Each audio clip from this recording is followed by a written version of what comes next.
YouTubers, Tracy Arco here, and this is my video blog about rape and my experience that I had, and maybe if I share my experience with you, it can help you if you've also been sexually assaulted.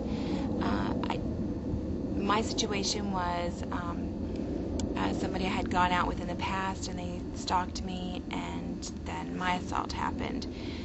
So I don't really have any experience with, incest or, long-term sexual abuse or domestic violence. A little bit with domestic violence, but not really. But I hope I can just maybe help you with rape, because I think most rape is whether it's stranger rape or somebody you know, I think we go through a lot of the same things. I'm in my 9th year of recovery, so I've had a long time to gather my thoughts, and I've learned a lot along the way, and so if there's anything maybe I can help you, then from my experience would help you, then that would be great. And I kind of want to keep it short today. I would like to know what kind of questions you have. I can't answer legal questions. I'm not a lawyer, but I can tell you what happened with me, because I did eventually report.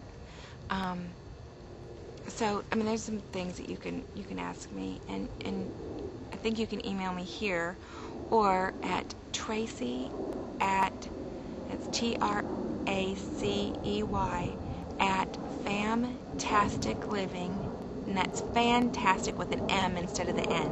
So it's Tracy at FAMTASTICLIVING.com, famtasticliving.com. And maybe I can, address something directly from my experience if you tell me what you're wondering about. Like I said, I want to keep this short today, but I wanted to let you know that, I wish that there had been a video blog like this out there for me, and, I can't be there with you, but, maybe I can help you from here, and that would be great. So, let me know what you need. First of all, I just want to say that, whenever you're sexually assaulted, there is so much shock and disbelief and embarrassment. For me, I was so embarrassed. I could not go to the police because it was so embarrassing. And finally, almost 5 years later, the statute of limitations was running out, and I was able to go because all the reasons that kept me from reporting the rape, all those reasons kind of just blew up, and so there was no reason not to report anymore. Well, there was, but that's another story. And luckily for me, in my state, they had just extended the statute of limitations to 10 years. And it was hard, because, the best thing to do is to report it as soon as it happens. The best thing to do. But emotionally, it's really hard. So I really, hope that you can report, but if you can't, and you can't go to the emergency room, I've been there, so maybe I can be of some help. There was nothing like, I can say this though, there was nothing like duking it out in court, and we'll talk about that later, but it really, really is good, because these perpetrators don't stop. And if you're like me, maybe in your situation, I thought this was an isolated incident. I thought this guy, I didn't know him really well, and I thought, well, just a one-time thing. Well, I found out it wasn't a one-time thing, at least to these other girls that had accused him, but no one had gone to the police. And so, that's part of why I really encourage you to go to the police, because had one of them gone to the police, and I understand why they didn't, but had somebody, in the 10 years before my rape gone to the police, this guy might not have raped me, or the people after me. And if I had gone to the police sooner, then maybe these other people wouldn't have gotten raped. And I can't say for sure that they were raped, because he was never convicted, but he was accused, and to have that many people accusing somebody of something, that's a little fishy, when none of us know one another, But anyway, so we'll talk about that more, because that's really important, like that whole legal process. But the first thing that I wanted to do was take care of myself, and maybe you're that way too. And I didn't really want to accept what happened, because it's really hard to accept. It's hard to believe somebody would do something that awful.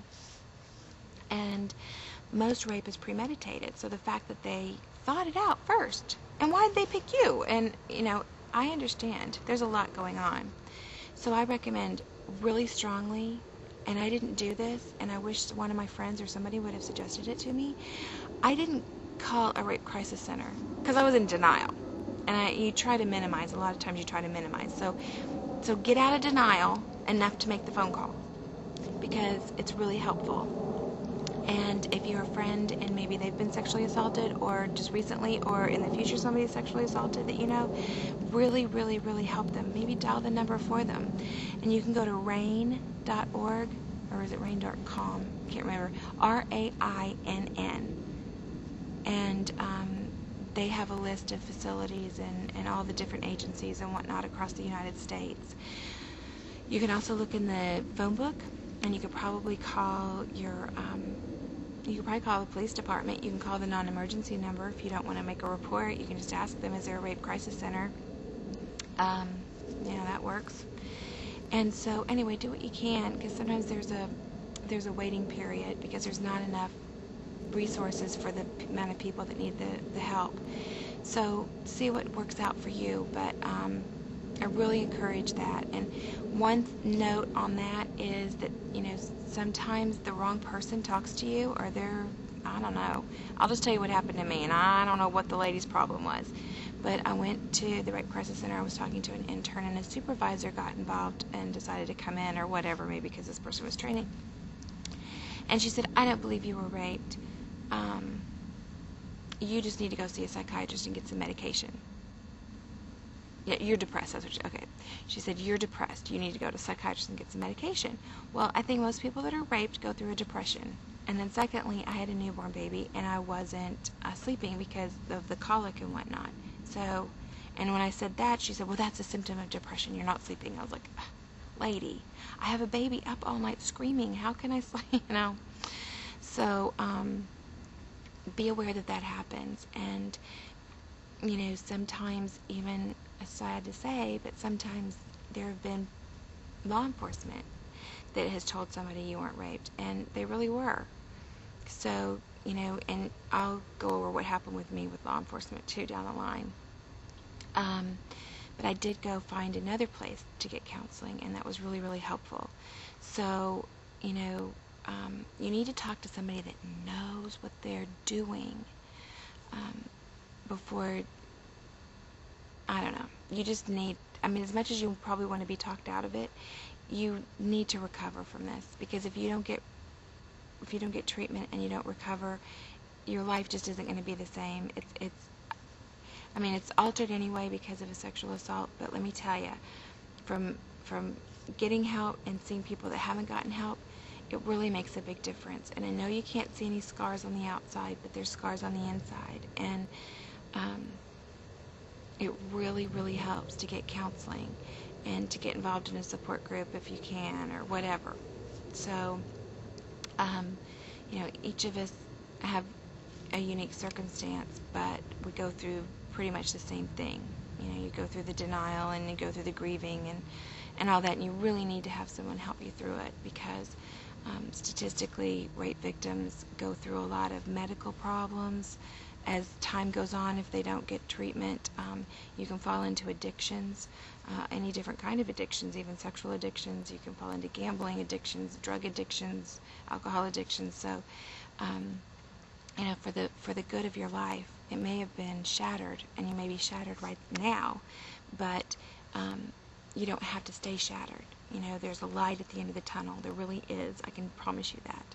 And so you just have to find it. And it can, sometimes it takes a long time, but every day you put that foot in front of the next foot, and you just keep going.